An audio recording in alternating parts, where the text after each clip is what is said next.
Génération Soccer vous est présenté par le lait au chocolat. Récupère, recommence.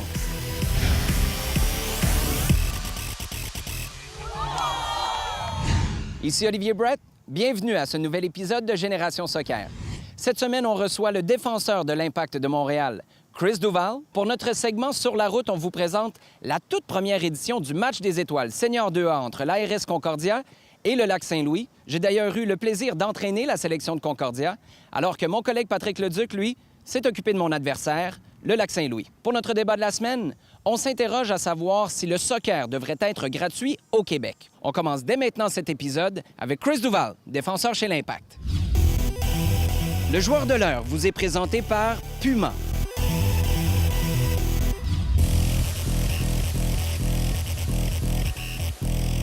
Cette semaine, on reçoit le défenseur Chris Duval. L'ex-latéral des Red Bulls de New York a réussi, dès sa première année, à se tailler une place enviable sur le 11 partant avec l'Impact de Montréal. En entrevue avec Chris Duval de l'Impact de Montréal. Chris, thank you for this interview. What kind of player are you and what can you bring to this team? Yeah, I think the biggest aspect that I bring is just energy. I'm still young. I got a lot of life in my legs, so I like to get up and down the line and be a tenacious defender, but also hopefully help create some chances in the attack. What were you thinking of the Impact before joining the team? This team is so skillful, from the midfield to the center backs to, every position across the field. There's so much skill and composure on the ball, and it's a group of guys that I think has meshed well together, and there's a lot that I can learn from these guys. You played against the Impact last year in the playoffs. Montreal eliminated you, so any hard feelings or? Of course, I had hard feelings when they knocked us out of the playoffs, but once I was a part of the team, they all welcomed me in, and of course I got some jokes here and there, and it was fun to meet Nacho after being enemies on the field, but everything's great now. They've welcomed me in, and it's been a fun process so far.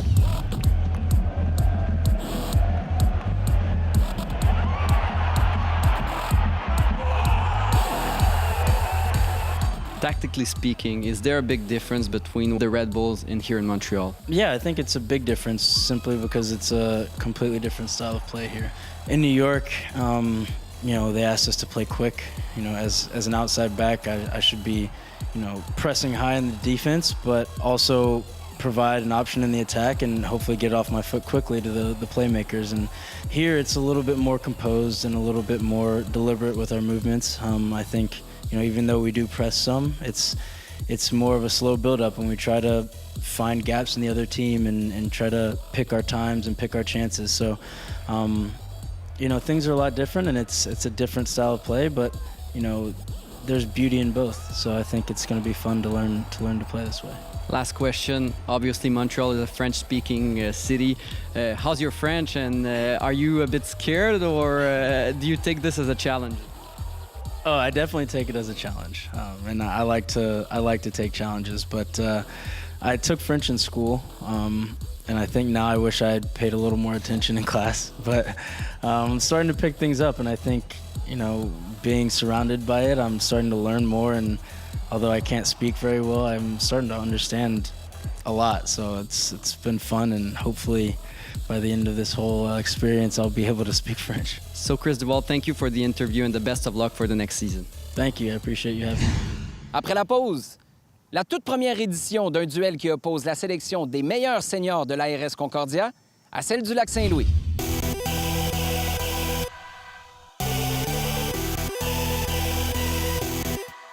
C'est au mois d'août dernier que s'affrontaient pour la toute première fois les sélections des meilleurs joueurs seniors 2A de l'ARS Concordia et de l'ARS Lac-Saint-Louis.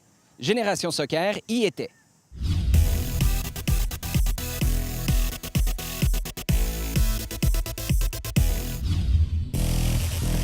En août dernier, c'était la première édition d'un événement annuel qui oppose les sélections des meilleurs joueurs seniors AA de l'ARS Lac-Saint-Louis et de l'ARS Concordia.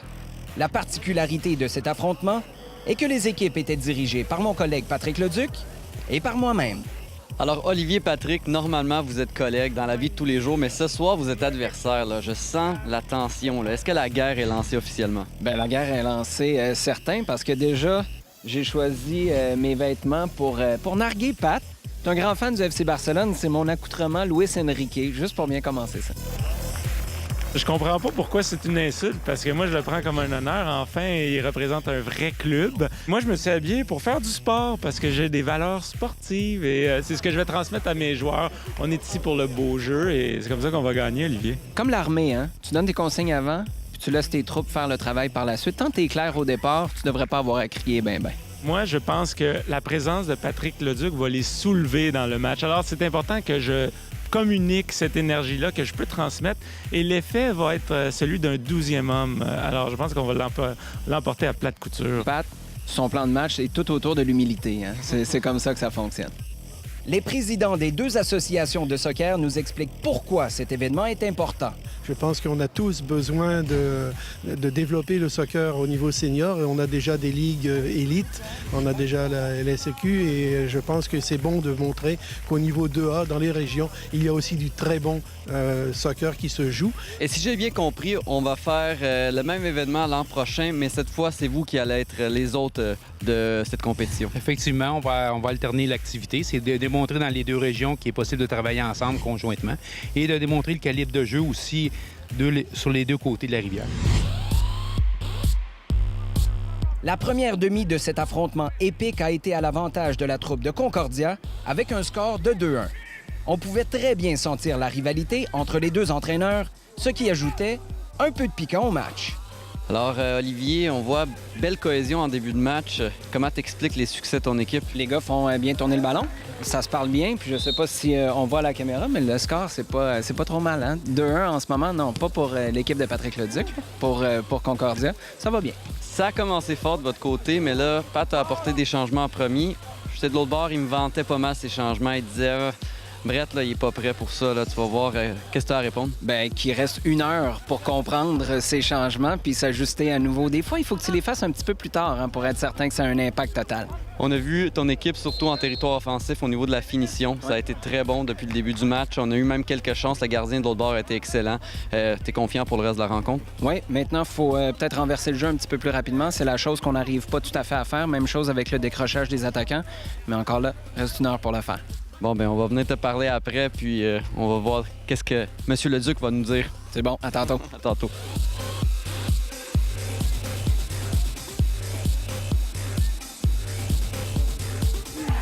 Moi, je trouve que notre plan de match fonctionne à merveille. Le but, c'était de laisser l'autre équipe avoir l'impression qu'elle était supérieure. On leur donne une avance très dangereuse de 2 buts. Et déjà, on a réagi. Tu as vu le changement que j'ai fait? Un joueur qui n'a jamais joué milieu droit qui marque son premier but en carrière. En tout cas, je sais pas si c'est vrai ce que je dis là, mais ça a marché. Comment t'expliques justement peut-être un début de match un peu plus lent de votre côté? Parce que je leur ai dit de prendre ça cool. Et ils ont fait ce que j'ai dit. Mais là, tu vois, je vais leur dire d'augmenter un peu la cadence, puis on n'est pas loin d'égaliser. Là. Je sens qu'il y a de l'inquiétude dans l'attitude de mes vis-à-vis. J'ai à peine commencé à peser sur l'accélérateur. Imagine quand ça va être juste que la pédale au plancher. Alors, je vous le dirai quand ce sera le cas, là, mais ça s'en vient. L'affrontement s'est soldé 3-2 pour la sélection de Lac-Saint-Louis. Coach Leduc, qui n'était pas peu fier de sa victoire sur son adversaire, nous explique ici avec une humilité exemplaire les raisons de son succès.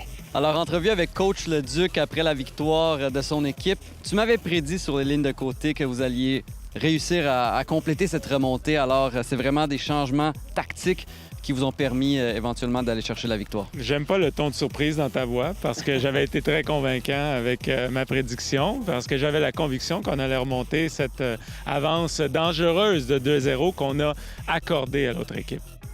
On donne maintenant la parole aux hommes de l'ARS Lac-Saint-Louis, vainqueurs de cette première édition. Messieurs, ça a été un début de match plutôt lent pour vous, mais vous avez réussi par après à vous ajuster. Comment vous avez vécu cette rencontre? Mais moi, je pense que coach Pierre Leduc a bien fait avec ses ajustements et ses alignements, les changements entre joueurs. C'est difficile à jouer avec des joueurs qu'on ne joue pas vraiment ensemble. Donc, avec les changements et les ajustements, je pense qu'on a bien fait après avoir accordé 2 buts. Yeah, we were able to take advantage of a couple of mistakes on defense. So we took advantage of that, and we were able to get the win for the game. Just a couple of words on Coach Leduc. Great coach. Oui, c'est ça. On a vraiment dominé dès le début. Je pense qu'on jouait bien de l'arrière en passant par le milieu. Après, ça l'a changé avec la pression haute qu'ils ont faite et ça nous a déstabilisé un peu. On menait par 2-0, après on a pris un but. Je crois que ça leur a donné confiance à eux.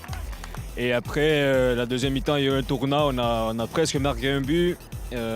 C'était pas un but d'après les arbitres. Je suis pas si certain moi-même. Mais après eux, ils ont mis un but et on a terminé par prendre la défaite.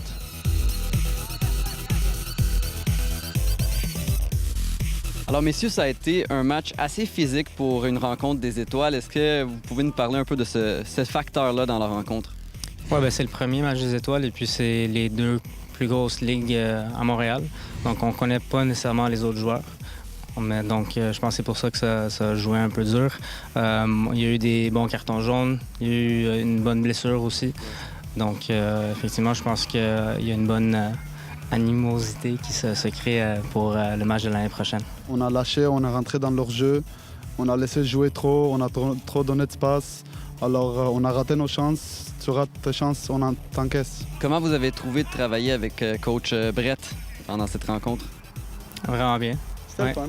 Ouais. C'était le fun. Il a bien fait, il a fait ses changements, puis il a réussi de faire un petit mouvement dans le match, puis c'était bien. Il avait l'air déçu à la fin du match. Là. On sentait la rivalité avec coach Leduc de l'autre côté. Oui, exactement.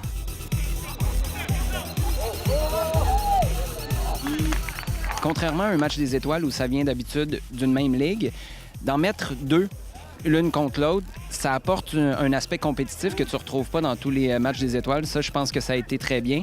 Puis de voir la cohésion qui a réussi à exister entre des gars qui ne jouent pas ensemble à toutes les semaines, des deux côtés, ça va faire du bon soccer. Et merci beaucoup, Olivier. Ça fait plaisir. La classique des seniors AA de l'ARS Concordia et de Lac-Saint-Louis nous reviendra en 2018 avec un match qui sera joué cette fois dans la région de Lac-Saint-Louis. Après la pause, on vous présente une jeune joueuse talentueuse et techniquement douée qui représente un des plus beaux espoirs du soccer féminin au Québec.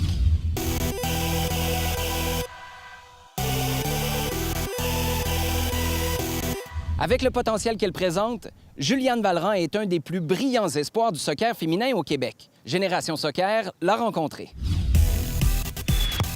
Les futurs pros vous sont présentés par le lait au chocolat. Juliane Valran est l'une des joueuses les plus douées au Québec. La latérale de 16 ans est considérée par ses entraîneurs comme l'une des plus techniques et intuitives de sa génération. Geneviève Tardif rencontre le produit du Centre national de haute performance. Juliane, bienvenue à Génération Soccer. Bonjour. Tu joues latéral gauche, mais il y a quelques années, en 2015, tu jouais à l'attaque. Tu as quand même réalisé 36 buts en 24 matchs. Tu trônais quand même au sommet du classement. Pourquoi tu joues à la défense maintenant? Bien, dans le fond, c'est pendant la série Québec-Ontario, ma coach Jess, elle m'a mis défenseur latéral seulement pour 20 minutes. Puis depuis ce temps-là, on dirait que je pense que j'ai bien performé. Donc, c'est comme je peux encore jouer en attaque, mais ma position, c'est plus rendu latéral. Mais est-ce que ça te manque de ne pas jouer à l'attaque? Oui, toujours. C'est comme déjouer, frapper au but, ça me manque. Mais en même temps, je veux dire, défenseur latéral, tu peux autant monter. Fait que j'aime autant ça, puis je peux pratiquer mon aspect défensif. Les entraîneurs aiment ça quand les latéraux foncent, vont vers le centre et participent à l'attaque. Est-ce que c'est le cas pour toi? Oui, j'aime vraiment ça, monter en attaque, vu qu'avant, ma position, c'était attaquante. So. J'aime toujours ça, monter, puis même si je dois courir 50 verges après pour revenir à ma position, j'aime toujours ça. Juliane est considérée comme une vraie footballeuse. Elle s'inspire d'ailleurs d'Ashley Lawrence de l'équipe féminine du Canada. Qui sont les joueurs ou les joueuses qui t'inspirent? Il y a Ashley Lawrence, c'est une défenseur de l'équipe nationale senior. Elle est rapide, puis elle monte, puis elle fait des combinaisons avec l'attaquante. Donc, c'est sûr que c'est une que je regarde de très haut. Ton entraîneur, Jessica Silva, a dit qu'il y avait 2 aspects de ton jeu que tu devais travailler. Est-ce que tu es au courant de quel aspect je veux parler? C'est sûrement l'aspect défensif en 1v1. Je sais pas. L'aspect tactique. Tactique? Ouais. Tactique, je pense que c'est ma transition défensive. Donc, en fond, de voir le jeu quand on est en train de perdre le ballon, de déjà me placer dans ma backline. Et ta confiance en soi, qu'est-ce que tu penses de ça? Ça, ouais, ça, c'est un problème pour plusieurs athlètes d'avoir confiance en soi. Parce que c'est dur que quand tu manques une passe ou même des fois, vu que défenseur, tu fais une faute dans la boîte, c'est sûr que le négatif l'emporte sur un peu ton positif. Donc, ouais, ma confiance descend souvent. On nous a dit que tu étais une très bonne dribbleuse. Est-ce que c'est important pour toi de dribbler? Ouais, c'est très important pour moi. Je pense que souvent, au lieu de prendre une touche, je vais prendre plusieurs touches parce que, comme je vous dis, avant, j'étais attaquante. Donc, c'est sûr que j'étais habituée de dribbler. Mais des fois, il faut que je fasse attention vu que je suis défense. Et des fois, j'essaie de dribbler quand je devrais pas. Fait que c'est sûr que je dois améliorer ça. Juliane, merci beaucoup. On va te suivre de très près. Merci à vous.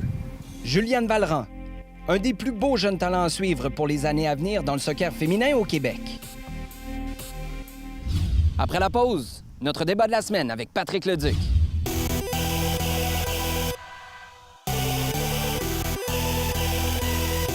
Le soccer au Québec devrait-il être gratuit ou presque gratuit, comme c'est le cas dans bien des régions du monde? C'est la question qu'on se pose dans le débat qui suit, auquel j'ai eu le plaisir de participer.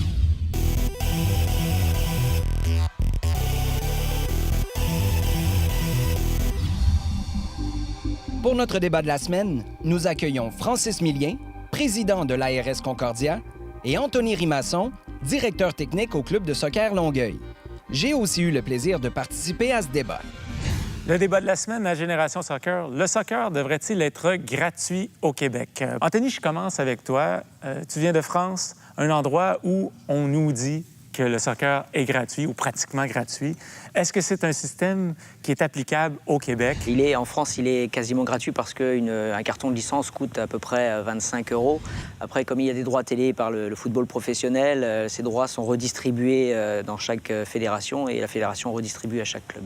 Fantastique, mais pas du tout adapté à la situation actuelle. Et pour ce qui est des droits de retransmission télévisée, on peut oublier ça pour une couple d'années. Combien ça coûte une saison dans, disons, le 3, niveau 3 au club de soccer de Longueuil? Pour le 3, une seule facture, c'est 1 300 $. C'est 990 $ pour du 2A, par exemple. Donc, c'est un montant quand même substantiel. Ouais.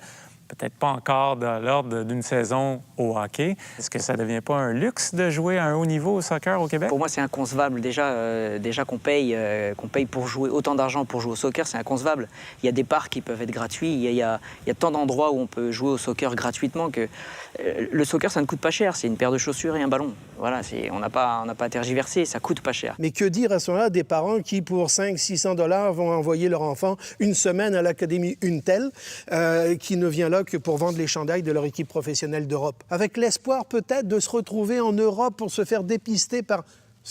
revenons les pieds sur terre. Si la progression par rapport à ce qu'on payait avant, comme coaching par rapport à ce qu'on avait avant, si ça en vaut la peine, puis on sent vraiment qu'il y a un monde de différence, bien, je suis capable d'accepter. Maintenant, je pense qu'on a un peu fait fausse route où ça peut coûter une fortune pour un sac, pour un survêtement, pour des maillots, des polos. Ça peut coûter une fortune pour des installations d'entraînement qui, oui, sont un énorme plus à partir d'un certain âge, mais ça fait complètement oublier le futsal qui, à mon sens, déjà est plus efficace comme manière de former pour les tout-petits, mais coûte rien.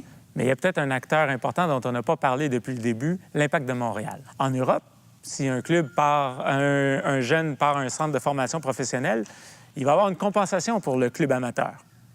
Est-ce qu'on ne pourrait pas appliquer un système semblable ici? Parce que jusqu'à maintenant, si un joueur part de Longueuil pour l'Impact, Longueuil ne reçoit rien en contrepartie, si ce n'est un gros merci. Oui, bien c'est ça. Et encore, les merci, même s'ils n'étaient que verbaux, s'ils sont bien soulignés, mis au bon endroit, ça va inciter beaucoup plus de gens à le faire. J'ai commencé à jouer au soccer dans les années 80, où les coûts de participation étaient un peu plus modestes. Mais bon, on appelle ça l'inflation, ça augmente. Mais c'était une époque où mes entraîneurs n'étaient pas payés, le faisaient, en fait, à ma connaissance, bénévolement. Quelle serait la conséquence d'avoir de la gratuité dans le soccer québécois? Si je te donne tout gratuit, tu vas pas te forcer non plus. Si tes parents payent un peu pour toi pour que tu ailles 2, 3, 4, 5 fois à l'entraînement dans une académie ou n'importe où, tu vas y aller.